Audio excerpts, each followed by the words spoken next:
नमस्कार दोस्तों, मेरा नाम है प्रदीप चौहान। बात समझनी है तो पूरी सुननी होगी।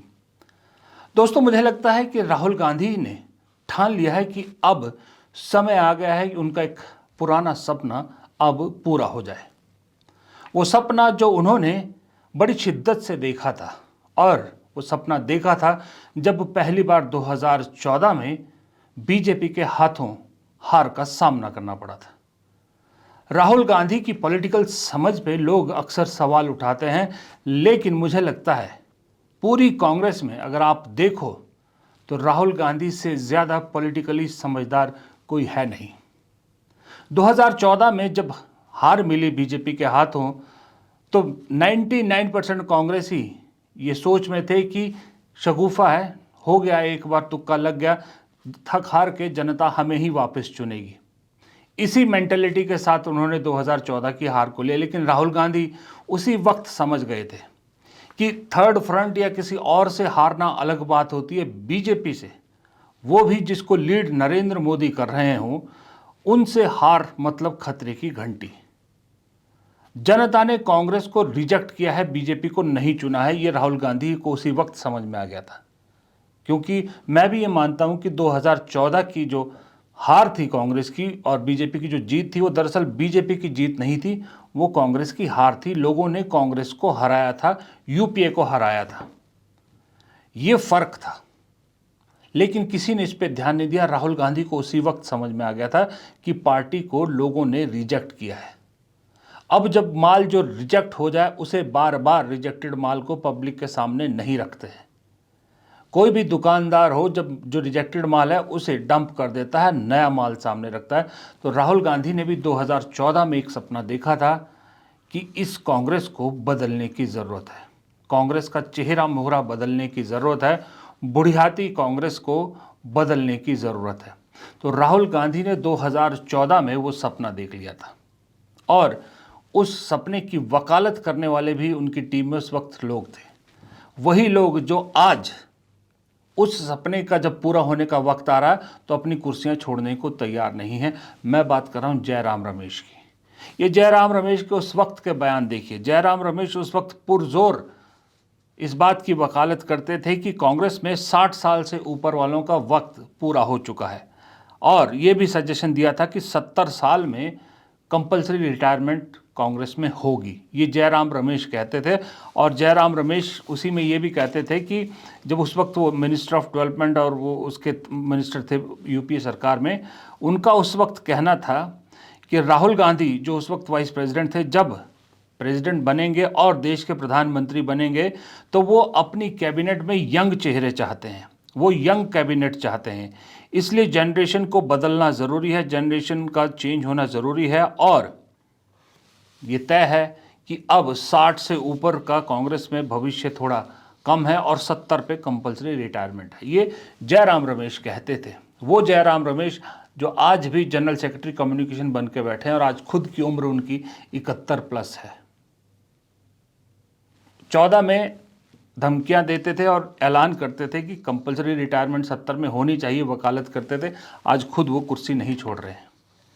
लेकिन खैर, राहुल ने वो सपना देखा। उस वक्त सोनिया गांधी अध्यक्ष थी, नहीं उन्होंने एक आइडिया रखा, उस पर काम नहीं हुआ। लेकिन जब वो खुद 2017 में अध्यक्ष बने, उसके बाद उन्होंने इस पर काम करना शुरू कर दिया था राहुल गांधी ने।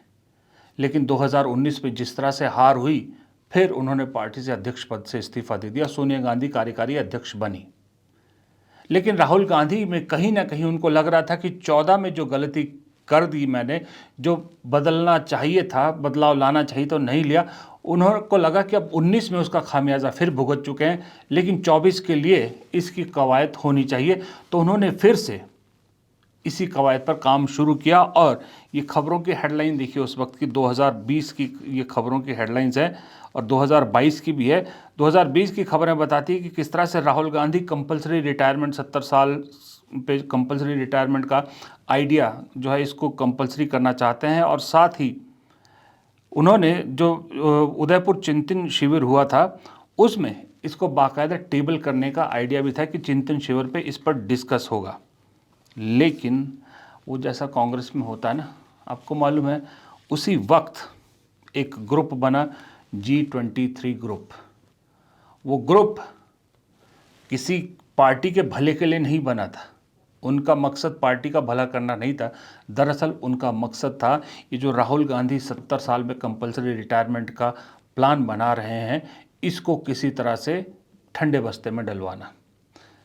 उस वक्त अध्यक्ष राहुल गांधी नहीं थे, सोनिया गांधी कार्यकारी अध्यक्ष थी, तो ये प्रपोजल अध्यक्ष के थ्रू ही जाना था। तो G23 ने अपनी नाराज़गी सोनिया गांधी के सामने जताई और हुआ क्या, अल्टीमेटली उन 23 लोगों ने एक प्रेशर ग्रुप बनाया और उस प्रेशर का ग्रुप का ये हुआ कि अल्टीमेटली वो चीज़ ठंडे बस्ते में चली गई। उदयपुर चिंतन शिविर पर उस पर कोई ख़ास बातचीत भी नहीं हुई।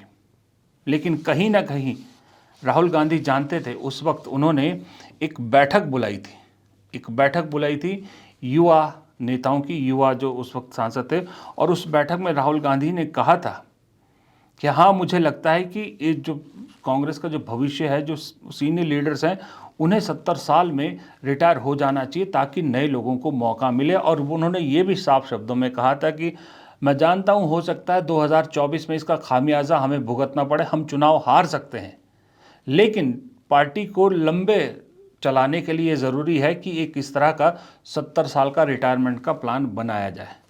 ये राहुल गांधी जानते थे कि इसका खामियाजा भुगतना पड़ सकता है, लेकिन हुआ क्या, उनका प्लान कामयाब नहीं हुआ। वो जो करना चाहते थे, रिफॉर्म करना चाहते थे पार्टी में, वो नहीं कर पाए। उसके बावजूद 24 में भी चुनाव हार गए।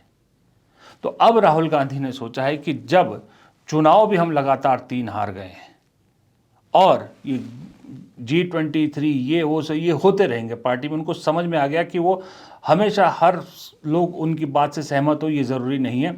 लेकिन अब उन्होंने ठान लिया कि अब नहीं तो कभी नहीं। ये जानते हैं कि अब अगर मैंने इस पार्टी को नहीं बदला, इसका चेहरा मोहरा नहीं बदला, तो फिर कभी नहीं होगा, क्योंकि 29 में भी अगर हार गए उसके बाद फिर मुश्किल है कि आगे कभी आप खड़े हो पाओ।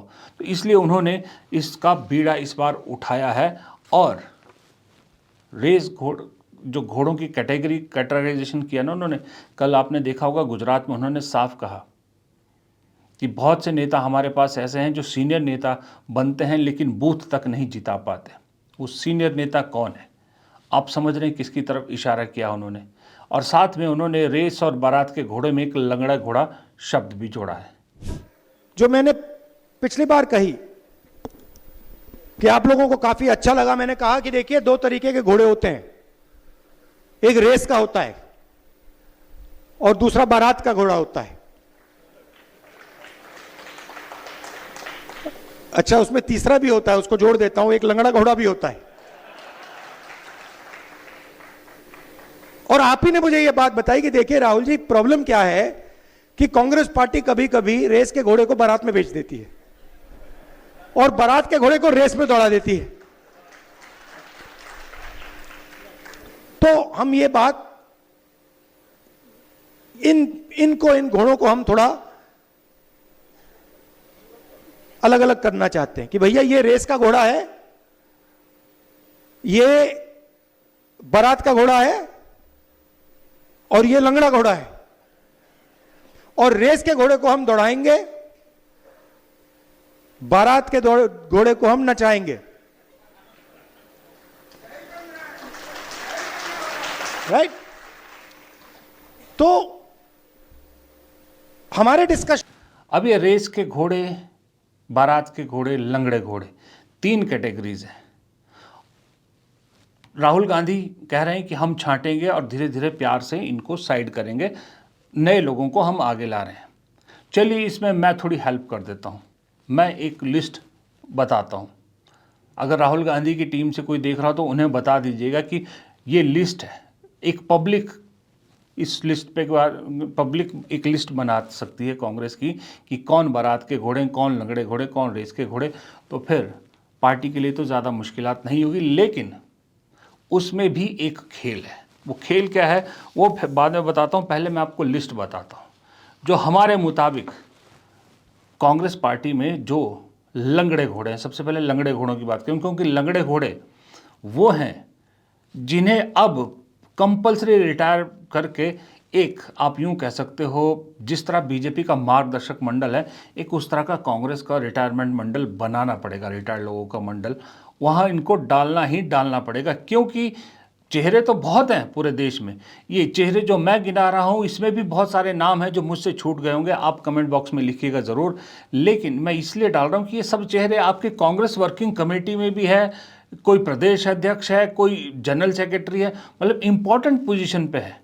कम से कम इन लंगड़े घोड़ों को इंपॉर्टेंट पोजीशन से तो हटा के रिटायर कर देना चाहिए। इस लिस्ट में मेरे हिसाब से जो नाम आते हैं वो है कमलनाथ, दिग्विजय सिंह, पी चिदम्बरम, मधुसूदन मिस्त्री, हरीश रावत, अंबिका सोनी, जयराम रमेश, भूपिंदर हुड्डा, बी के हरिप्रसाद, मुकुल वासनिक, तारिक अनवर, अशोक गहलोत, प्रतिभा सिंह, दीपक बाबरिया, आनंद शर्मा, सिद्धारमैया, टी.एस. सिंहदेव, श्रीकांत जेना, दीपादास मुंशी, मोहन प्रकाश, ए.के. एंटनी, मीरा कुमार, पवन बंसल, वीरप्पा मोइली और T Subbarami Reddy.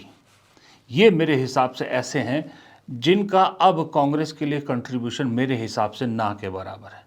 Advisory board type या कुछ भी बनाइए, मार्गदर्शक मंडल बनाइए, इनको इज्जत के साथ वहाँ बिठाइए ना। उम्र इनके साथ है, कुछ लोगों के साथ उम्र भी होगी नो डाउट, कुछ के साथ लगता है कुछ 70 से कम के भी होंगे, लेकिन मुझे लगता है वो अब पार्टी को कोई बेनिफिट नहीं दे रहे हैं या पार्टी के लिए कुछ कंट्रीब्यूट नहीं कर पा रहे हैं। वैसे तो मुझे लगता है सभी उम्र काफ़ी, लेकिन जैसे दीपादास मुंशी या कुछ एक दो नाम ऐसे होंगे जो थोड़ा सा उम्र कम हो सकती है, अदरवाइज़ ये 70 के पार के सारे हैं, इन्हें वहाँ बिठा देना चाहिए। तो ये तो हो गए लंगड़े घोड़े, जिनको अस्तबल में आराम करने दीजिए, अस्तबल में इनको रखिए, आराम करवाइए इनसे। अब राहुल गांधी ने दो और कहे कि बारात के घोड़े और रेस के घोड़े हम गलत दौड़ाते हैं, इन दोनों को भी अलग अलग करना है। तो चलिए, मेरे हिसाब से कांग्रेस को ये बारात के घोड़े हैं, इन बारात के घोड़ों को बारात में ही चलाना चाहिए। बारात के घोड़े कौन से, मैं आपको पहले बता देता हूँ। बारात के घोड़े वो हैं जो रेस के घोड़े जितने कीमती नहीं हैं, लेकिन लंगड़े घोड़े जितना आउट ऑफ कॉन्टेक्स्ट भी नहीं है। ये कंट्रीब्यूट कर सकते हैं, लेकिन ये पार्टी का चेहरा नहीं हो सकता है। इन्हें आप सह प्रभारी या कुछ दफ्तरी काम जिनको कहते हैं ना, संगठन के काम इनको दीजिए। संगठन में वो काम जहां इन पर किसी को चुनने की या किसी को करने की ताकत ना हो, ऐसे काम देने चाहिए जो एक आदमी दफ्तर में बैठ के करे। दफ्तरी काम इनके लिए ज़रूरी है, ना ये चुनाव में उतारने वाले चेहरे हैं, ना इनको अस्तबल में इस्तेमाल कर सकता है। इनका जो क्वालिटी है, इनसे सिर्फ वही काम लेना चाहिए। तो उसमें पहला नाम, सबसे पहला नाम के.सी. वेणुगोपाल। वो भी रेस के घोड़े किसी भी हालत में नहीं है, सबसे बड़े बारात के घोड़े के.सी. वेणुगोपाल है। क्योंकि राहुल गांधी के खासम खास है, इसलिए मैं इनको लंगड़े घोड़े में तो डाल नहीं सकता, क्योंकि राहुल गांधी किसी भी हालत में इनको रिटायर तो नहीं करने वाले। उम्र भी अभी इनके पास है, 5-6 साल हैं। तो इन्हें एक दफ्तर में जिम्मेदारी देके दफ्तर में बैठने का काम देना चाहिए, संगठन में काम कराइए। इन्हें राहुल गांधी को अपने साथ फिराना नहीं चाहिए। दूसरे, राजीव शुक्ला फिक्चर हैं, बहुत बड़े सेटर हैं।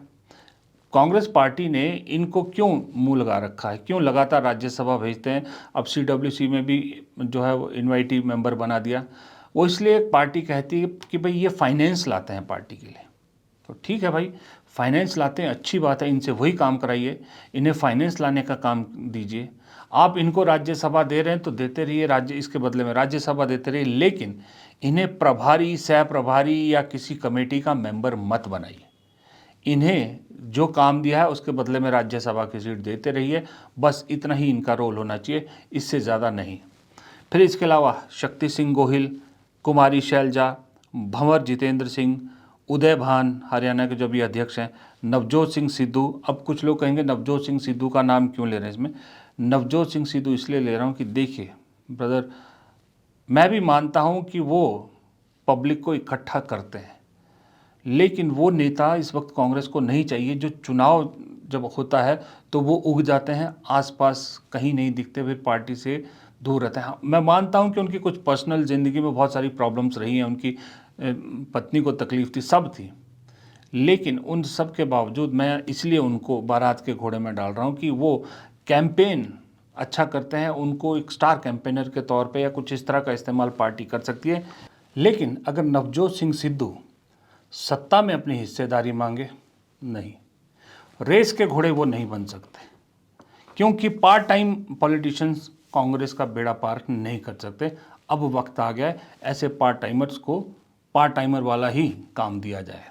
फिर इसके अलावा लल्लू सिंह, अखिलेश प्रताप सिंह बिहार के अभी जो अध्यक्ष थे पहले, अधीर रंजन चौधरी, रणदीप सुरजेवाला भी रेस में हर बार हार चुके हैं, अब इन्हें बारात में ही सजना चाहिए। अविनाश पांडे, सैयद नासिर हुसैन जो कश्मीर के अभी प्रभारी हैं, गुरदीप सप्पल जो जैसे केसी वेणुगोपाल आपको राहुल गांधी के साथ दिखते हैं, गुरदीप सप्पल आपको हर जगह मल्लिकार्जुन खड़गे के साथ दिखते हैं। इनके भी ज़मीनी स्तर पे कोई पकड़ नहीं है। ये एडमिनिस्ट्रेटर, क्योंकि आईएएस एडमिनिस्ट्रेटिव ऑफिसर रहे हैं तो एडमिनिस्ट्रेशन में अच्छा काम कर सकते हैं, इन्हें वही जिम्मा देना चाहिए। रजनी पाटिल, मीनाक्षी नटराजन, सलमान खुर्शीद। अब कुछ लोग कहेंगे कि सलमान खुर्शीद भी तो इतनी उम्र के हैं, उन्हें लंगड़े घोड़े में होना चाहिए, लेकिन नहीं, कुछ इक्वेशंस पॉलिटिकल होती हैं। जैसे मुस्लिम चेहरा है, बड़ा मुस्लिम चेहरा है, लीगल उसमें भी काम आते हैं, तो इन्हें उस हिसाब से बारात की लिस्ट में, बारात के घोड़े वाली लिस्ट में मैंने रखा है। तारिक अहमद कारा जो अभी जम्मू कश्मीर के अध्यक्ष हैं, अजय माकन युवा हैं, अभी कोषाध्यक्ष हैं, वही ठीक है काम उनके लिए, कोषाध्यक्ष वगैरह ये सब ठीक है। सत्ता में हिस्सेदारी, चुनावी राजनीति उनके लिए नहीं है, उनके बस की बात नहीं है। लालजी देसाई और उदित राज, ये हैं बारात के घोड़े जिनका इस्तेमाल बारातियों के तौर पे किया जाना चाहिए। इसमें बहुत सारे नाम ऐसे भी हैं जो और भी आप जोड़ सकते हैं, जिन्हें आप प्रवक्ता बना के भी जिनका इस्तेमाल कर सकते हैं। अब आइए सबसे इम्पोर्टेंट रेस के घोड़े जो राहुल गांधी के लिए सबसे ज़रूरी है। उन रेस के घोड़े में आप आंख बंद कर लीजिए, आंख बंद करके कोई भी पहले 3 नाम हर एक के दिमाग में वही आएंगे। पहला नाम सचिन पायलट, दूसरा नाम प्रियंका गांधी, तीसरा गौरव गोगोई। अब इनकी नंबरिंग आप ऊपर नीचे अपने हिसाब से कर सकते हैं, मैंने वैसे ही 3 नाम भी। ये 3 नाम तो ऐसे हैं जो सबसे पहले आंख बंद करके ही सामने आते हैं कि जो राहुल की रेस की घोड़े की टीम में सबसे फिट बैठते हैं। फिर इसी में आप जोड़िए कन्हैया कुमार। हालांकि कन्हैया कुमार ने अभी तक कोई रेस नहीं जीती है, वो प्रूव नहीं किया, लेकिन उनका बनता है। फिर कृष्णा अल्लावरू, बिहार में पूरी चीज़ बदल के रख दी उन्होंने। प्रणीति शिंदे, युवा, अच्छी बोलने वाली, अच्छी वक्ता, पिता की लेगेसी, और जो है वो अभी सांसद भी है। हाँ, इनके पिता का नाम शायद मैंने लंगड़े घोड़े में नहीं डाला था, सुशील शिंदे, वैसे भी वो रिटायर हो चुके। कुछ लोग मैंने ऐसे भी नाम डाले हैं, नहीं डाले हैं, जो मुझे मालूम है कि एक्टिव पॉलिटिक्स से अब तकरीबन रिटायर हो चुके हैं, तो इसलिए उनका नाम नहीं डाला था मैंने। अब आइए दोबारा इसी लिस्ट पे आइए रेस के घोड़े में। प्रीणिति शिंदे के बाद जिग्नेश मेवानी, गुजरात में बहुत इंपॉर्टेंट। विक्रमादित्य सिंह, हिमाचल में। सुप्रिया श्रीनेत, अलका लांबा, बीवी श्रीनिवास, गनीबेन ठाकुर, गुजरात से अकेली सांसद कांग्रेस की। पवन खेड़ा, विजय इंदर सिंगला, अभी को ट्रेजरर हैं लेकिन पंजाब से आते हैं, अच्छे हैं, युवा हैं, पिता की जो है विरासत संभाल रहे हैं। शशि थरूर, वर्षा गायकवाड़, राजा वड़िंग पंजाब के अध्यक्ष, वर्षा गायकवाड़ मुंबई के अध्यक्ष। मुमताज़ पटेल, अहमद पटेल की बेटी, बहुत चक्कर काट लिए इस लड़की ने, बहुत चक्कर काट लिए, बहुत कांग्रेस का बहुत चक्कर काट लिए, लेकिन इसे मुझे नहीं मालूम कांग्रेस क्यों इन्हें कोई जिम्मेदारी नहीं दे रही, क्यों इनको वेस्ट करी। भाई कांग्रेस छोड़ चुके हैं, अब मुझे लगता है इनको नहीं जाने देना चाहिए कांग्रेस को। अहमद पटेल की लेगेसी को आप ऐसे नहीं छोड़ सकते। मुमताज़ पटेल को कोई ना कोई जिम्मेदारी देनी ही पड़ेगी, मुमताज़ पटेल को एडजस्ट करना पड़ेगा कहीं ना कहीं। अमित देशमुख, विलासराव देशमुख के बेटे। इमरान प्रतापगढ़ी, सब जानते हैं नाम। भूपेश बघेल, आप सब जानते हैं। DK शिव कुमार, रेवंत रेड्डी, शर्मिला रेड्डी, आंध्र प्रदेश में पिता की लेगेसी और कांग्रेस को आगे बढ़ाने के लिए पूरा जोर लगाए हुए हैं। किशोरी लाल, सब जानते हैं आप लोग। जीतू पटवारी, दीपेंद्र हुड्डा। और इस लिस्ट में आप आलोक शर्मा का नाम भी डाल सकते हैं, जो अभी सचिव पद से हटाए गए हैं पंजाब के। मुझे लगता है आलोक शर्मा भी डिज़र्व करते हैं इसमें। ये लिस्ट है। इसके अलावा कुछ लोग कहेंगे फिर कि मल्लिकार्जुन खड़गे और सोनिया गांधी भी तो आते हैं, ज़रूर आते हैं। मल्लिकार्जुन खड़गे अध्यक्ष है, सोनिया गांधी सीपीपी चेयरपर्सन है। सोनिया गांधी नेता के अलावा बहुत कुछ हैं कांग्रेस के लिए, आपको मालूम है। तो मुझे लगता है कि एक स्पेशल एडवाइजरी बोर्ड बनना चाहिए जिसमें मल्लिकार्जुन खड़गे और सोनिया गांधी का नाम होना चाहिए। मल्लिकार्जुन खड़गे अभी अध्यक्ष हैं, अभी 1-1.5 साल वो अध्यक्ष रहेंगे, उसके बाद नया अध्यक्ष देना पड़ेगा। ऐसा अध्यक्ष देना पड़ेगा जो 60 से कम का हो, ज़्यादा से ज़्यादा 65 तक का हो, उससे कम का हो, वो अध्यक्ष देना पड़ेगा, चेहरा नया देना पड़ेगा। और मल्लिकार्जुन खड़गे जी और सोनिया गांधी को एडवाइजरी बोर्ड टाइप में आप डाल दीजिए। लेकिन हाँ, फिर मैं वही कह रहा था कि ये तो ठीक है, प्लानिंग लेवल पे तो ठीक है, लेकिन खेल कुछ और है। देखिए, एक तस्वीर देखिए, ये राहुल गांधी जब कल गुजरात में अपने कार्यकर्ताओं से संबोधित कर रहे थे तो मधुसूदन मिस्त्री हैं ये, राहुल गांधी के भाषण के बीच में मंच पर इन्हें नींद आ रही है, जमाइयाँ ले रहे हैं। तो ये अपने आप में बता देते हैं कि अब ये लोग मंच पे बैठने के नहीं हैं। मैं ये नहीं कह रहा कि नेता अच्छे नहीं है, एक उम्र हर चीज़ की होती है, उम्र के हिसाब से अब इन्हें मंच से हटा देना चाहिए। दूसरा, ये वीडियो देखिए आप, केसी वेणुगोपाल, शक्ति सिंह गोहिल जो गुजरात के अध्यक्ष हैं, उन्हें राहुल गांधी के साथ बैठा रहे हैं। ये थोड़ा सा वीडियो देख के थोड़ी हैरानी हुई होगी आपको भी, मुझे भी हुई थी, कि जो केसी वेणुगोपाल राहुल गांधी के आसपास भी किसी को बैठने नहीं देता। इसी गुजरात अधिवेशन में आपने देखा होगा राहुल गांधी के साथ हर जगह बराबर पे बैठ रहे थे। वो अपनी कुर्सी, राहुल गांधी के साथ वाली कुर्सी जो जहां खुद बैठे थे, अपनी कुर्सी शक्ति सिंह गोहिल के लिए छोड़ रहे हैं, उन्हें कह रहे हैं कि आप राहुल गांधी के साथ बैठो, मैं अलग से बैठूंगा। और दूसरी तरफ कौन बैठ रहे हैं? मुकुल वासनिक। तस्वीरें, मैंने कहा ना, तस्वीरों से कहानी समझा कीजिए। तस्वीरें शब्दों से ज़्यादा बड़ी कहानियाँ बताती। ये कहानी बता रही है कि अभी भी केसी वेणुगोपाल अपने लोगों को बचाने की भरपूर कोशिश कर रहे हैं। शक्ति सिंह गोहिल केसी वेणुगोपाल की चॉइस थे प्रदेश अध्यक्ष के लिए। और जैसा मैंने कहा ना, कल राहुल गांधी ने जब मंच से कहा कि बूथ तक नहीं जिता सकते सीनियर लीडर, तो मुकुल वासनिक, ये शक्ति सिंह गोहिल वहीं थे। मेरी लिस्ट में भी ये दोनों का नाम है। और जो सिस्टम, जो पायलट प्रोजेक्ट बनाया है गुजरात से जो ज़िला अध्यक्षों का, उसमें आपको मालूम है क्या है पायलट प्रोजेक्ट पूरा? 3 पीसीसी ऑब्जर्वर और 1 एआईसीसी ऑब्जर्वर। ये ज़िला से 5-6 नाम छांट के देंगे।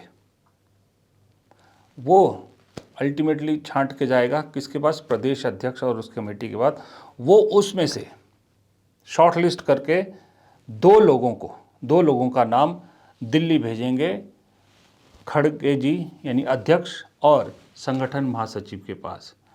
फिर वहाँ पर उन दोनों का इंटरव्यू होगा और उसमें से किसी एक को अध्यक्ष बनाया जाएगा। अल्टीमेटली लास्ट पावर किसके पास गई? फिर वही अध्यक्ष और संगठन महासचिव के पास।